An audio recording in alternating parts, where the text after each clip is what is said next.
Com este programa, a TVU homenageia uma das mais ricas personalidades da história recente do Estado. Muitas das suas imagens estavam prontas para a abertura de uma série que, infelizmente, não pôde ser apresentada. É o testemunho da nossa admiração por Expedito, homem de Deus. A série começa com um sacerdote da utopia. Ele abriu mão da vaidade terrena e da própria ascensão eclesiástica e vive há mais de 50 anos numa cidadezinha do interior, onde virou referência obrigatória na luta pelos direitos do homem. E hoje, do alto dos seus quase 80 anos, ele continua a acreditar que a salvação do homem começa aqui mesmo, na sua própria terra. Eu queria saber do senhor como é que foi esse começo de vida, se foi uma coisa que o senhor escolheu ou foi uma coisa que surgiu através dessa tradição da época. Com menino eu não posso dizer que foi imposto porque não ia impor, viu? Nós fomos estudar em Lages, arengando com os outros na hora, né? E até que a mamãe começou a dizer, meu filho, você está gostando da minha igreja, não é que você quer ser padre, não. E só foi a coisa que ela disse, viu? Não foi nem meu pai. E o padre Ulisses depois foi dizendo assim, ele está frequentando muita igreja, estou notando que ele, quem sabe, não disse para quê, eu também não sabia, mas ele disse isso depois.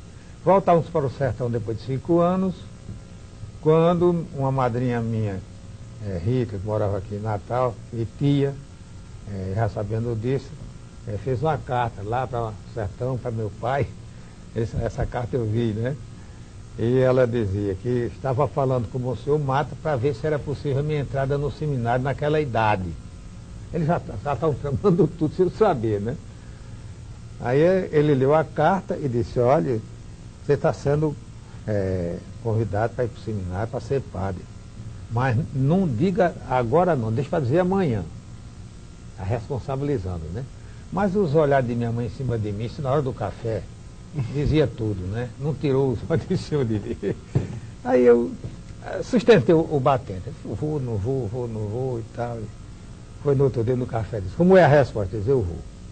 Disse, tem uma coisa, meu filho, você vai, mas não vai fazer da igreja um comércio. Me marcou. Nessa trajetória, o senhor passa 3 anos antes de ir para São Paulo Potengi. Em que paróquia? Eu fui para o seminário, passei 12 anos de estudo, né, naquele tempo era Rochado mesmo, me ordenei e o bispo me colocou como coadjutor de Caicó e Monsenhor Valfredo o vigário, né? Ah, Monsenhor Valfredo Gugel. Seu parente, viu? Isso. E aí... Aprendi. Ele me nomeou capelão do Colégio Santa Terezinha, lá das Freiras, e corretor do Monsenhor Valfredo. Mas com menos de um mês, ele me tirou para Taipu e Touros. Porque naquele tempo era assim, era como soldado de polícia, para onde que o bispo mandasse, não tinha conversa. E ele me chamou e você vai para Taipu e Touros. Eu fui para Taipu e Touros. Passei 9 meses.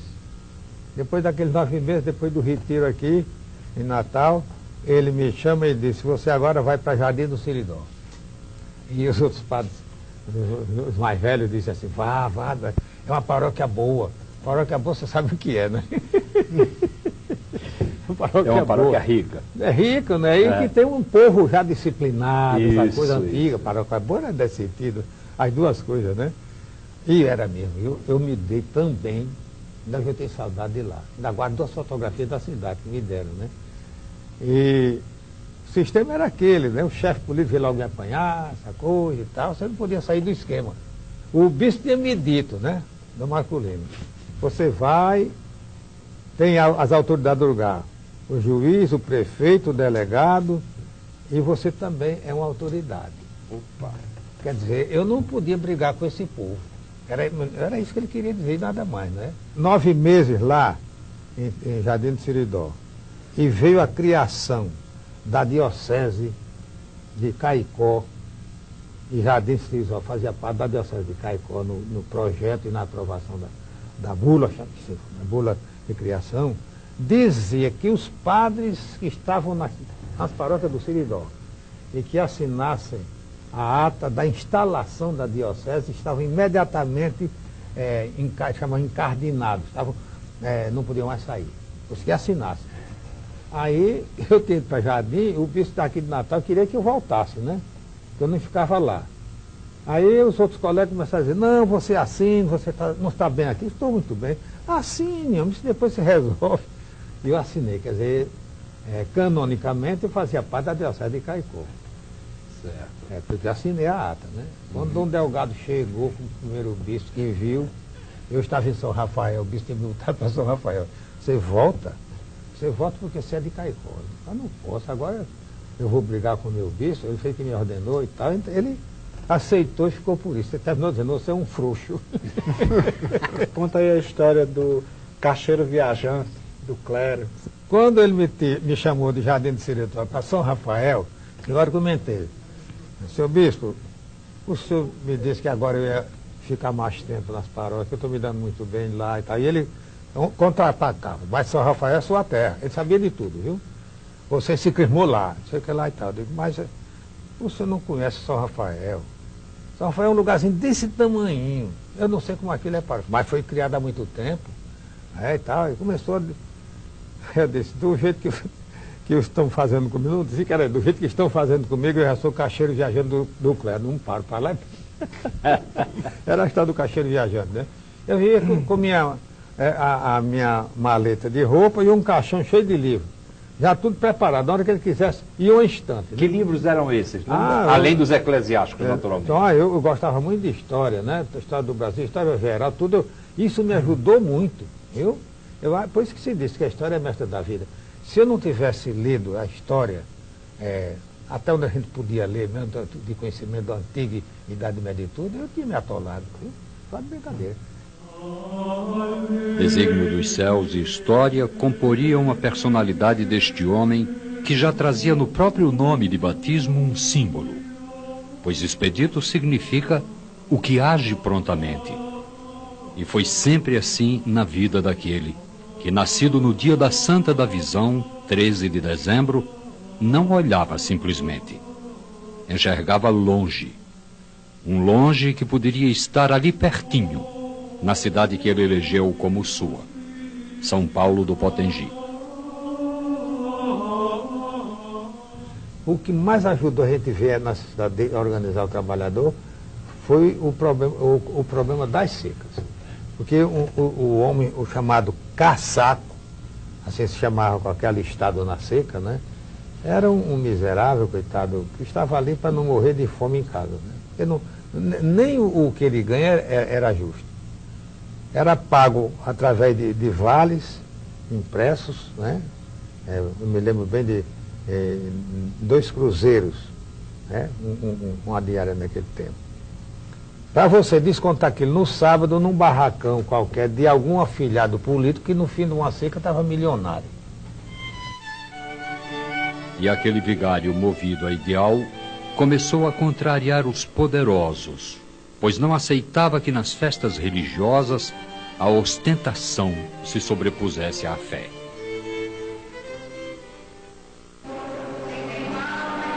A alegria é a característica da missa do agricultor. O povo vai chegando com a sua melhor roupa e o melhor agradecimento a Deus pelo tempo da colheita. E parte desses frutos ele deposita no templo, em ofertório.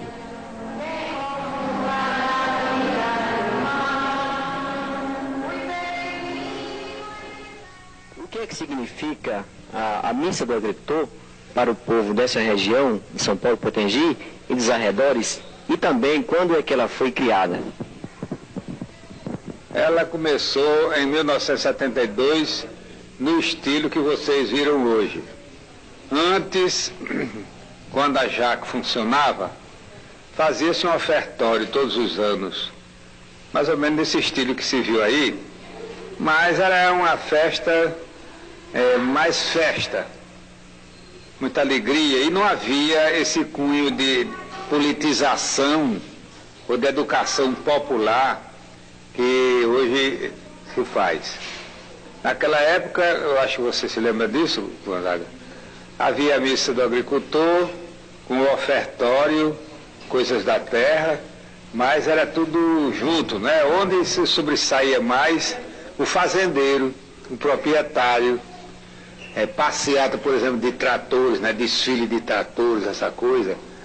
De modo que o pessoal mesmo da base, pessoal mesmo pobre, ele participava, porque sendo coisa da igreja ele vai para toda parte, né? Mas não havia essa conscientização.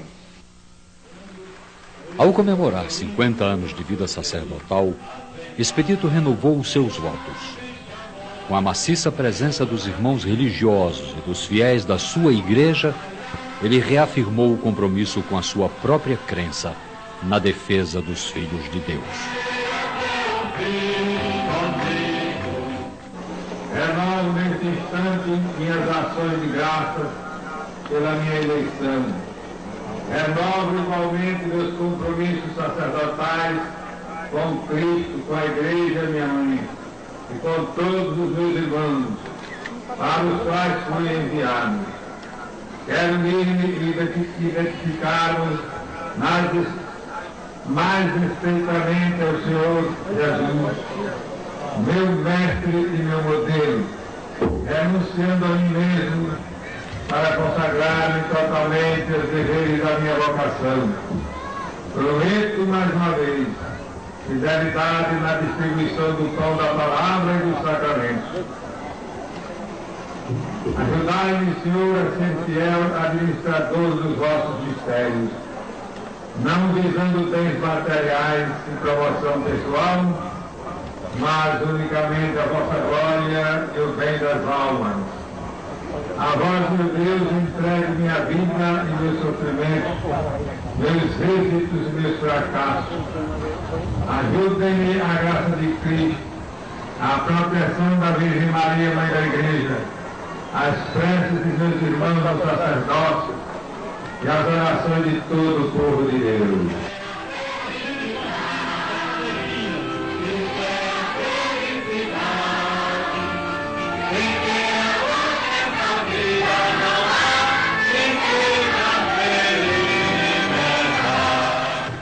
Uma coisa dessa dá pra gente se animar.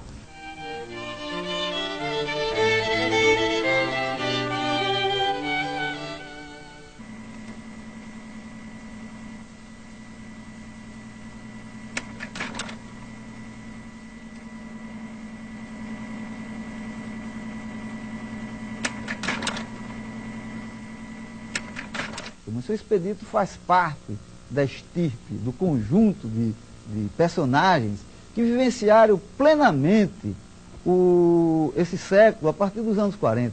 Né? Então, quer dizer, quem não entendeu o que foi o movimento de Natal, quem não entendeu o que foi a ação católica, né? A ação, digamos, da igreja nos sindicatos, a questão da rádio rural, educação radiofônica, então não entenderá que Monsenhor faz parte desse complexo de pessoas que passa por Dom Eugênio Salles, que passa por Donivaldo Monte, que passa, digamos, por todo, eu estou falando muito mais a nível de Rio Grande do Norte, mas ele também faz parte desse conjunto de pessoas. Digamos, eu não vejo muita diferença entre Dom Helder e Monsenhor Expedito.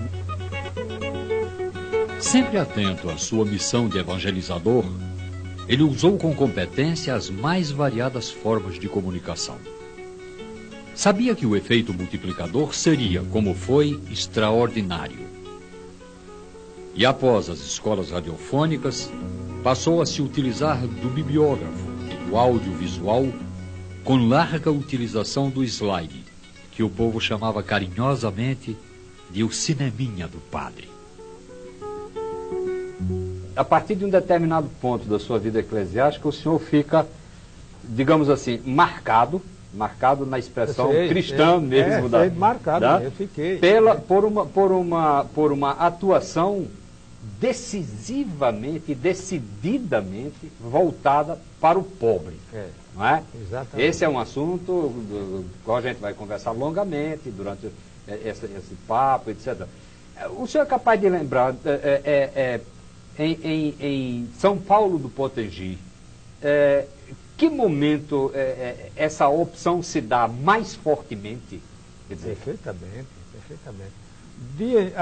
Anos atrás, eu tinha tomado uma resolução comigo mesmo, de não andar muito na casa dos chefes, porque já estava vendo, pode ser até uma intuição, né? eu já estava vendo que a gente era mais utilizado. Porque no regime de Getúlio Vargas, o de 37, né, o Estado Novo chamado, o de 30, depois eu ainda era menino, aquela história toda, eu tinha um certo conhecimento da coluna presta, a gente ficou um pouco desconfiado, né? Mas quando o Getúlio sobe, a gente viu naquilo uma certa barreira contra esse movimento revolucionário, né? Nós éramos praticamente reacionários nesse sentido, nada de mudança, porque a fazenda que eu morava é muito grande e os chefes faziam parte da estrutura dominante. Então, eu comecei a pensar, eu vou agradar esse pessoal, eles vão lá em casa, mas eu não vou na casa dos pobres, eu não sei como me chamam para se confessar para morrer. Essas perguntas foram me levando a uma tomada de posição.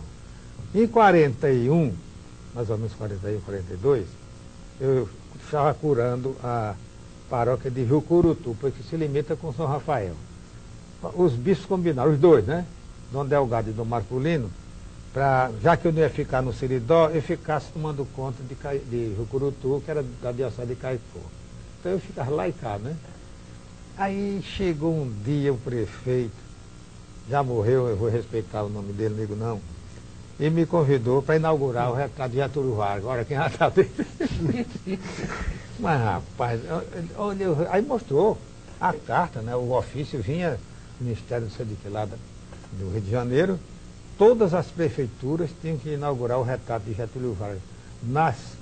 Todas as repartições estaduais, municipais e federais, todas. E, se possível, uma missa. Eu disse, mas Chacon, lá disse o nome do homem. Não, mas não se incomode, não. A história... Era um primo do Padre Chacon. Isso. Deus o tem em bom lugar, que ele fez aquilo no sentimento. Digo, não é possível, porque a igreja não pode combinar com um negócio desse, rapaz. Um regime que foi uma revolução, não sei o quê, porque você sabe, o pessoal quer.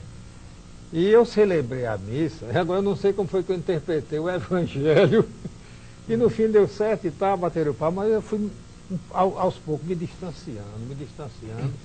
Nas festas de padroeiro, que eu fiz várias delas, para a construção daquela igreja em São Paulo Potengi, nós gastamos 26 anos. Eu atribuo o esforço mais da classe média pequenininha do que mesmo os grandes. Eles iam, mas quando era próximo da eleição, era mais para brigar e manter o prestígio de cada partido do que uma coisa religiosa. Eu acabei. Até hoje não se faz. Em outro momento, com outro não tem nada de conotação religiosa. Viu? Agora não vamos fazer, não tem nada com isso. Por quê? Eu fui obrigado a sair lá, obrigado a ficar até o fim de um leilão, numa festa de padroeiro, para não haver morte. Você sabe como é não certo, essas coisas ficam. Um dos chefes dizia, quanto vale uma galinha para fulano de tal, que era um adversário. Aí o outro dizia, vale tanto para jacaré, que era um doido que tinha no lugar. Eu acho que a contribuição de Monsenhor Expedito, ela decorre, na minha opinião, de dois fatores assim muito ligados à própria personalidade dele. Primeiro é a grande sensibilidade que ele teve, que ele tem para as causas sociais, para o sentido social. Então ele é um homem preocupado demais com as condições de vida da população mais carente da paróquia dele. Isso, para mim, é o primeiro aspecto que decorre, que inclusive ajuda muito a própria figura carismática de Expedito. O segundo aspecto foi a opção que ele fez, a opção muito consciente, de ficar como simples sacerdote numa paróquia durante tantos anos. Então, isso deu a ele condições para que ele realmente fizesse um trabalho de base na paróquia, cujos resultados são evidentes. Todo o Rio Grande do Norte conhece. Essa evangelização libertadora que a gente sente na paróquia de São Paulo Potengi, ela decorreu desse tempo que Expedito passou fazendo isso. Então, na década de 50, ele conseguiu, através da JAC, da Juventude Agrária Católica, ele conseguiu iniciar o trabalho. Nesse mesmo ano, em 1954, a diocese instalou as escolas radiofônicas. Então, o que se viu em São Paulo Potengi foram 147 escolas radiofônicas ele instalou. A partir disso aí, em 1962, ele fundou o primeiro sindicato rural no estado, foi fundado em São Paulo Potengi, junto com Serra Caiada, que é onde trabalhava Padre Vilela. Então, eles dois se uniram e começaram o trabalho de sindicalização rural. Monsenhor, conta aqui pra gente de onde surgiu essa ideia de fundar os sindicatos rurais. Onde o senhor foi buscar essas informações para fundar os sindicatos rurais? A ideia não era minha propriamente. Eu já via em outros lugares tentativas, mas sem grande chance por causa do compromisso, esse compromisso tático que você falou, né? Da igreja com a classe, essa coisa e tal. Não, ia mexer na certa. O sindicato não era coisa muito cheirosa para certa qualidade dele, principalmente o sindicato rural, que não existia. Existia uma associação de trabalhadores lá para a banda de Minas Gerais, mas o sindicato rural mesmo, de trabalhadores rurais, não existia. O trabalho de Dom Eugênio já tinha começado na década de 50, com as escolas radiofônicas, as semanas ruralistas, e a gente sempre vendo a reclamação dos pobres trabalhadores, principalmente nas secas. Por que não se organizar esse povo? Vocês ficam, não, porque não tem tempo. Aí vem aqueles ditados do povo, que são mais ou menos co-honestadores dessa mentalidade fatalista e que não se mexe, né? Isso é porque pobre é assim mesmo, pobre nasceu para sofrer, mas sofreu o nosso Senhor pelo... É assim. Isso ficou justificando até mesmo religiosamente o sofrimento injusto. Nesses casos aí, essas coisas me ajudaram muito a ver. Aí o senhor foi para a França para o... Não, peraí, houve a seca de 53, porque na de 42, que eu estava em São Rafael, eu já comecei a agir. E é interessante, não havia nem sequer Legião Brasileira de Assistência naquela época. É aí que um desses nossos políticos mais velhos começou a se entrosar também para criar aqui serviços de assistência a menores, não sei mais o que. Isso foi ajudando, né? E a gente vendo, só dá certo quando esse povo se organizar como sindicato. Porque tem lei para isso, tem lei. Tem que ter a caderneta de trabalho, aquela coisa e tal. Bem, a cerca de 53 foi uma ducha. Hein? A gente chegar, eu ia visitar o local de trabalho, num jipe velho que já tinha naquela época, não era mais a cavalo. Agora era no jipe. Num jipe, segunda mão, aqui a classe quebrava, né? E a reclamação, a medição, como ele chamava, a cubação dos barreiros para tirar o material para fazer estrada, o leito da estrada, essa coisa. Um pobre daquele que não sabia nem somar, ele sabia fazer aquela medição. Não tinha jeito, né? Aí eu levava o agrônomo da ANCAR, nessa época já existia, né? Amigo da gente, eu digo, meça esse barreiro aí, faça como ele chama, a cubação, né? Eles mediam como cubo mesmo, né? Fazia, você tem tantos metros cúbicos de material que você fez por semana. Quanto é que botará aí na sua conta? Você tinha medido 5,5 metros, na conta tinha 3,5 metros. Era sempre roubado.